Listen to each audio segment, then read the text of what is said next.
அழகா நான் விஎஸ் பேசுகிறேன். இன்னைக்கு நம்ம பார்க்க போகிற சீரிஸோட நேம் வந்து தி நைட் ஆஃப் தி ஏரியான்னு சொல்லக்கூடிய ஒரு ஃபுட்பால் சீரிஸோடைய எபிசோட் 14 தான் இன்னைக்கு நம்ம பார்க்க போகிறோம். அதனால நீங்கள் நம்ம சேனலுக்கு புதுசாக இருந்தீங்கன்னா உங்களால் முடிஞ்ச சப்போர்ட் நம்ம சேனலுக்கு சப்ஸ்கிரைப் பண்ணி சப்போர்ட் பண்ணுங்க. அது மட்டும் இல்லாமல் அது கூட இருக்க பிள்ளைங்க ஆள் வச்சுக்கோங்க. அப்போ தான் நான் போகிற அடுத்த வீடியோமே நோட்டீஸ் பண்ணுவோம். கண்டிப்பாக வழக்கம் போல இந்த எபிசோட பிரமாதம் இருக்க முடியல யாருக்கு பண்ண புரியும் பாருங்க. இதுக்கு முன்னாடி போட்ட ஒரு 13 எபிசோடையும் பார்க்குறதுங்க பிளேலிஸ்ட்டை போய் செக் பண்ணி பார்த்துருங்க. அப்போ தான் கதையை புரியும். இதுக்கப்புறம் கூடவே வரக்கூடிய எபிசோடையும் பார்த்து ரொம்பவே என்ஜாய் பண்ணுங்க. அது எனக்கு போதும். இந்த வீடியோ பிடிச்சவங்க எல்லாமே கமெண்ட்ல ஃபுட்பால் மேட்ச் பண்ணுங்க. அது மட்டும் இல்லாமல் என்னுடைய எக்ஸ்பிளேஷன் பிடிச்சவங்க எல்லாமே கிட்டத்தட்ட இதுக்கு ஒரு 1K லைக் ஆச்சு இந்த வீடியோ கொண்டு வாங்க பார்க்கலாம். சரிங்க நம்ம கதை உள்ள போலாமா?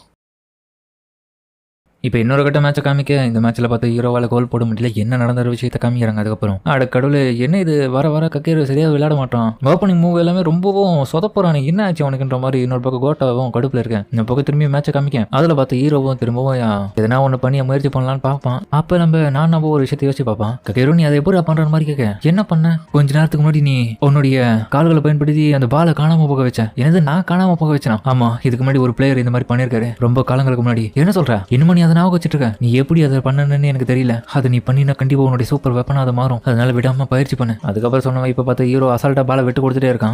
கடவுளே திரும்பி அவங்க எடுத்து பால் வாங்கிட்டு என்ன பண்ண போறான் இந்த பையன்ற மாதிரி. அதுக்கப்புறம் கட்டவும் போலம்ப இந்த கேமை சீக்கிரம் முடியும்னு சொல்லிட்டு அதுக்கப்புறம் அவங்களும் முயற்சி பண்ண ஆப்பனன்ஸ் எல்லாமே நம்ம ஓடவை விட்டு கொடுக்காம பாலை வாங்கி போங்கடா கோலை போடுங்க அப்படின்ற மாதிரி ஷேர் பண்ண என்னோட பக்கம் கௌரவ முதிவு மூலியமா நம்ம டகேஷியும் ஹிட் பண்ண பால். ஆனா கோல் போஸ்ட்ல கம்பத்துல பட்டுது. டைம் வரையில. சரி ஹீனோ நீ போயிட்டு கக்கேருக்கு பதிலாக சப்ஸ்டிடியூட் போ. அதுக்கப்புறம் நம்ம கக்கேருவை சப்ஸ்டிடியூட்டா மாத்த ஹீரோவை போட்டு முடி நல்லாவே ட்ரை பண்ணடா. நான் பாத்துக்கிறேன். இதுக்கப்புறம் ரொம்ப தேங்க்ஸ்ரா. அதுக்கப்புறம் ஹீரோ வந்து புலம்பிட்டு இருக்கான். என்னாச்சு எனக்கு? ஏன் என்னால சரியா விளையாட முடியல? என்ன சப்ஸ்டிடியூட்டா மாத்திட்டேன்னு ரொம்ப கோவத்துல இருக்கியா? ஆமா, ஏன்னா நான் வின் ஆகணும்னு நினைச்சேன். பட் இருந்தாலுமே என்னால எதுவுமே பண்ண முடியல. அந்த இடத்துல கோல் இங்க பாரு, வெற்றின்றது நம்ம எல்லாரும் சேர்ந்து எடுக்கிறது மட்டும்தான் இந்த இடத்துல. அது அதனால ஒவ்வொரு நிமிஷத்தையும் நீ யோசிச்சு அந்த இடத்துல முடிவு எடுக்கணும். அதனால நீ கேர்லெஸ்ஸா அடுத்த முறை இருக்காத. இப்ப இல்லைன்னா அடுத்த மேட்ச் ஜெயிக்கலாம். அதுக்காக உங்களுடைய ஸ்ட்ராங் ஆப்பனன்ஸ் வந்து குறைய மாட்டாங்க. உங்களை எதிர்த்து வரதுக்காக நீ அவங்களையும் எதிர்க்கணும்னா ரொம்ப ஸ்ட்ராங் ஆகணும். அதுக்காக உனக்கான ஒரு வெப்பனை நீ தான் சூஸ் பண்ணணும். ஒரு நல்ல ஃபார்வர்ட்ல விளையாடுற ஸ்ட்ரைக்கரை பொறுத்தவரைக்கும் எப்படியாப்பட்ட சூழ்நிலையும் அவன் எதிர்கொள்றாலும். ஏன்னா அவனுடைய ஃபார்வர்ட்னால தான் மொத்த மேட்சுமே அடங்கியிருக்கு. கூடவே உனக்கு பின்னாடி இருக்கிறவங்க எல்லாருமே உன்னை நம்பி தான் பால் பாஸ் பண்றாங்க. என்ன மன்னிச்சிருங்க, நீ சொல்றது இப்பதான் எனக்கு புரியுது. எனக்கு எப்பவுமே இந்த சாக்கரை விட்டு போகணுன்றது அவசியம் கிடையாது. நான் போட்டே ஆவேன். என்ன மன்னிச்சிருங்க, நான் அடுத்த முறை நான் விளையாடுற கேம்ல கண்டிப்பா உங்களுக்கு ஸ்கோர் பண்ணி தரேன். பரவாயில்ல, அமைதி உட்காரு அப்படின்ற மாதிரி பேசிட்டே இருக்கும்போது பார்த்தா இன்னொரு பக்கம் ஈனோப்பும் அதுக்கு போனவன்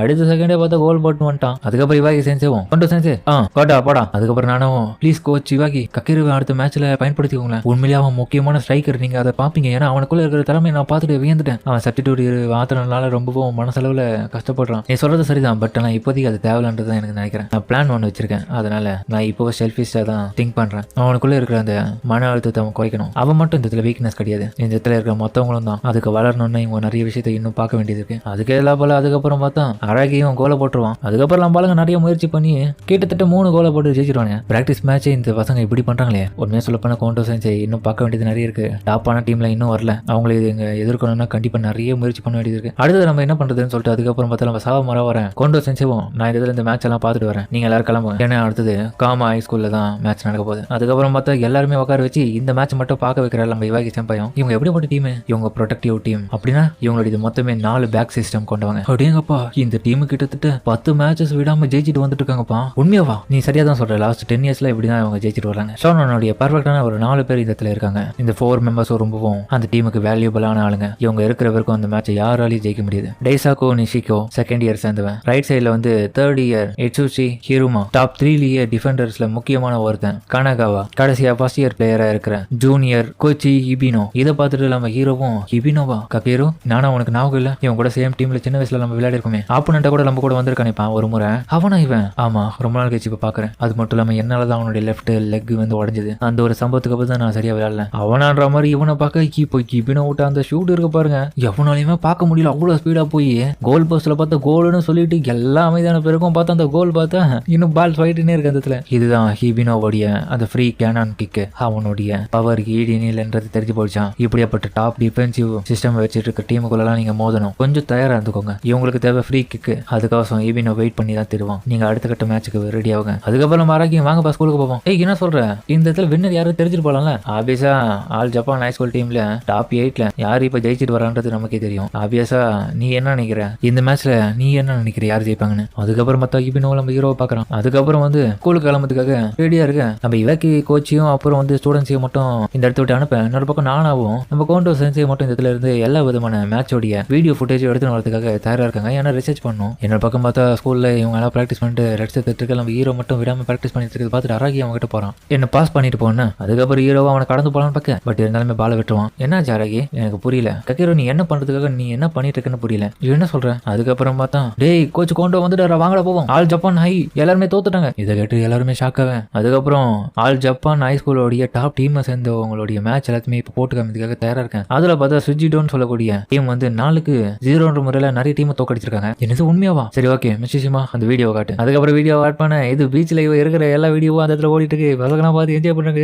அப்படியே ஓடி பாத்துக்கலாம் அப்படின்ற மாதிரி இவனுக்கு பார்க்க. அதுக்கப்புறம் கோட்டாவும் போயிட்டு மோசலா தூக்கி போறான். இது இப்படியே ஓடட்டும்ன்ற மாதிரி அவனுக்கு என்ஜாய் பண்ண கோண்டோ தெரிஞ்ச கடுப்புல போட்டு அடிக்கிறாரு அவனை. டென்ஷன் மிஷிமாவும் இது போட்டுறேன். அதுக்கப்புறம் நடந்த மேட்ச் காமிக்க அங்க பாருங்க என்னடா அங்க நடக்குது. அப்படியே கோல போட்டானுங்க. என்ன நம்ப முடியல. என்ன இவனுங்க இப்படி காட்டு மராடித்தனமா எல்லாரையும் அடிச்சு புடிச்சுன்னு விளையாடுறானுங்க. அவங்களுக்கு கோல் வேணுன்றதுக்காக எப்படி வேணாலும் விளையாடுறாங்க. அது ஃபவுலா கூட மாற மாட்டேங்குது. கோண்டோ கோச்சும் இங்க பாருங்கடா, வரப்போற மேட்ச்ல வந்து நீங்க கோச் இவாகியோடைய கைடன்ஸை மெயின்டைன் பண்ணினா கண்டிப்பா உங்களுக்குள்ள இருக்கிற இடன் டேலண்ட் எல்லாத்தையுமே வெளியே கொண்டு வந்துட்டு அவனுங்களையும் நீங்க முடிச்சு கட்டலாம் மேட்ச்ல. அப்படி நீங்க மட்டும் விட்டு கொடுத்துட்டீங்க அடுத்த கட்ட வரப்போற ஃபைனல்ஸுக்கு உங்களால செலக்ட் ஆகவே முடியாது. அதனால இந்த இடத்துல இருக்க ஒவ்வொருத்தரும் சீரியஸா எடுத்து விளையாடலாம் தோத்து போயிடுவீங்க. அதுதான் உங்களுக்கு வேணுமா இல்லைன்றதை நீங்களே சாய்ஸ் பண்ணிக்கோங்க. நல்லா புரிஞ்சது சொல்லிட்டு அதுக்கப்புறம் எல்லாருமே அந்த இடத்த விட்டு வெளியே வரேன். அதுக்கப்புறம் இவாகி செம்பாய் கிட்ட கோண்டோ கோச்சும் நீ ஜோசி உரிய திரும்பி மீட் பண்ணிருக்கேடா. ஏன்னா இப்போ அவன் தான் அவங்களுடைய கோச்சா இருக்கான். ஏற்கனவே நம்மளுடைய இனோஷியமா ஐசிஎஃப்சியில இருந்தாலும் ஆமா நீங்க சொல்றது சரிதான். பட் இருந்தாலுமே நான் அவங்ககிட்ட அந்த அளவுக்கு பேசதில்லை. அதுக்கப்புறம் பார்த்தா நம்ம ஆராகி அவனுடைய வீட்டுக்கு வர அவங்க அம்மா ஆசாசி அவனுக்கு கேக் எடுத்துட்டு வந்து கொடுக்குறாங்க. செல்லம் இதை சாப்பிடுமா அப்பதான் ரொம்ப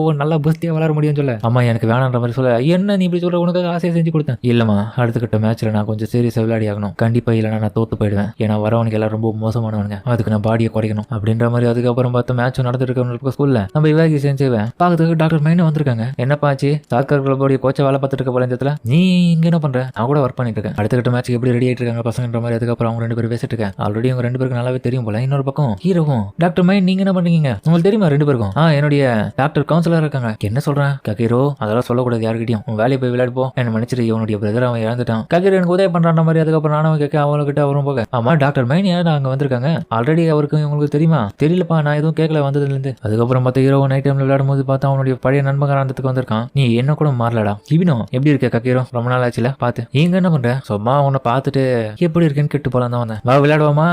விளையாடலாம். நான் எப்பவுமே இந்த இடத்துல 7 கூட தான் விளையாடுவேன். என்னமா கூட வச்சுட்டு விளையாட்டு இருக்கேன். நல்ல விஷயம் தான்ற மாதிரி. அதுக்கப்புறம் பார்க்க அதுக்கப்புறம் வந்தவன் வந்து கொஞ்சம் பேசணும்னு சொல்லிட்டு தனியா உட்காந்து பேசுறானுங்க. நானும் அதுக்கப்புறம் லேட் அடிச்சு வந்து பார்க்க விளைஞ்சது பார்க்குற இவங்க வந்துருக்கு என்ன பேசுறாங்கன்னு. எனக்கு ரொம்பவும் ஷாக்கான விஷயம் என்னன்னா, நான் விளையாடிட்டு இருக்கும் போது ஒரு நாள் வந்து சொன்னாங்க இந்த மாதிரி உன் அண்ணன் இறந்துட்டு தான். எனக்கு ரொம்பவும் அதிர்ச்சி ஆயிடுச்சு. உன் அண்ணனுடைய இழப்பு எனக்கு ரொம்பவும் வருத்தமா தானே இருக்கு. பட் இருந்தாலுமே அதை விட நீ கொடுத்த அந்த ஃப்ரீ கிக்கோடைய பவர் வேற லெவலுக்கு தெரியுமா. உண்மையை சொல்ல போனா என்னாலதான் உன்னுடைய கால் அந்த இடத்துல அடிபட்டுச்சு. இப்போ ஓரளவுக்கு நல்லா ஆயிடுச்சா? எல்லாம் நல்லா ஆயிடுச்சு. அதை பத்தி நீ திரும்ப பேசி என்ன ரொம்பவும் வெறுப்பேத்தத. இருந்தாலும் நான் மன்னிப்பு கேட்கணும்டா. ஏன்னா என்னாலதான் அந்த நிலைமை உனக்கு உண்டாச்சுல. ஆமா உண்டாச்சு. இப்ப நல்லா தான் இருக்கு. அதுக்கு நான் அதை குறைச்சி மதிப்பிடாத. கண்டிப்பா என்னுடைய கால்களை பயன்படுத்தி நான் உன்னை ஜெயிப்பேன்டா. அடுத்த கட்ட போட்டிக்கு தயாராரு அப்படின்ற மாதிரி சின்ன வயசு ஃபீலிங்ஸ் எல்லாமே அவன் வெளிப்படுத்திட்டு கோவத்தோட அந்த இடத்த விட்டு கிளம்புறான். அதுக்கப்புறம் பார்த்து கேர்ள்ஸ் டீம்ல நம்ம நானாக்கு பதில் வேற ஒரு பொண்ணு வந்து சேர்ந்திருக்கான். அவன் என்னடானா ட்ரெஸ் எல்லாம் போட்டு வேணும்னே வந்து கோச்சை வெறுப்பேத்திட்டு இருக்கான். என்ன லிட்டில் வச்சு காணும், அவளுக்கு பதில் தான் உன வர வச்சிருக்கு. சரி கவலைப்படாது, அவங்களுக்கு பதில் நான் நல்லா விளையாடுவேன். டேரக்டர் யார் இந்த பொண்ணு ஓவர பெஸ்ட் போறா? இந்த பொண்ணு பேரு தான் மீனாப்பா. வேர்ல்டு கப் சாம்பியன்ஷிப்ல இவ கொஞ்சம் லீட் எடுத்திருக்கா நமக்காக. அதுக்கப்புறம் பார்த்தா இப்ப மேட்சை காமிக்க மேட்ச்ல இரவு கோல போட்டு அதுக்கப்புறம் பார்த்தா நம்ம ஆளுங்க ஜெயிக்கிறானுங்க. இன்னொரு பக்கம் இந்த மேட்ச் எல்லாமே இவனுக்கு பார்த்துட்டு இருக்கானுங்க. இவங்களுடைய அடுத்த கட்ட ஆப்போனன்ட் அவனுங்களும் வந்து வெறியா இருக்கானுங்க இவங்களை தோக்கடிக்கிறதுக்காக. அதோட இந்த எபிசோட முடிக்கிறாங்க. சரிங்க இந்த வீடியோ அப்படின்னு சொல்லுங்க. மறக்காம இந்த வீடியோ பிடிச்சிங்க நம்ம பிடிச்சிருந்தா லைக் போட்டு நம்மளுடைய சேனலுக்கு சப்ஸ்கிரைப் பண்ணி சப்போர்ட் பண்ணுங்க. அது மட்டும் இல்லாம அது கூட இருக்க விலைக்கணும் ஆள் வச்சுக்கோங்க. அப்பதான் நான் போடுற அடுத்த வீடியோ எல்லாமே நோட்டிஃபிகேஷன் வரும். கண்டிப்பா வழக்கம் போல இந்த எபிசோட பிரமாதமா இருக்கும். முடிஞ்ச யார் ஸ்கிப் பண்ணாம பார்த்துருப்பீங்க நம்புறேன். இந்த வீடியோ பிடிச்சாலுமே கமெண்ட்ல உங்களுக்கு பிடிச்சி போடுங்க. நானும் பார்த்து சரிங்க சமயத்தோட இந்த வீடியோ முடிச்சுப்போம்.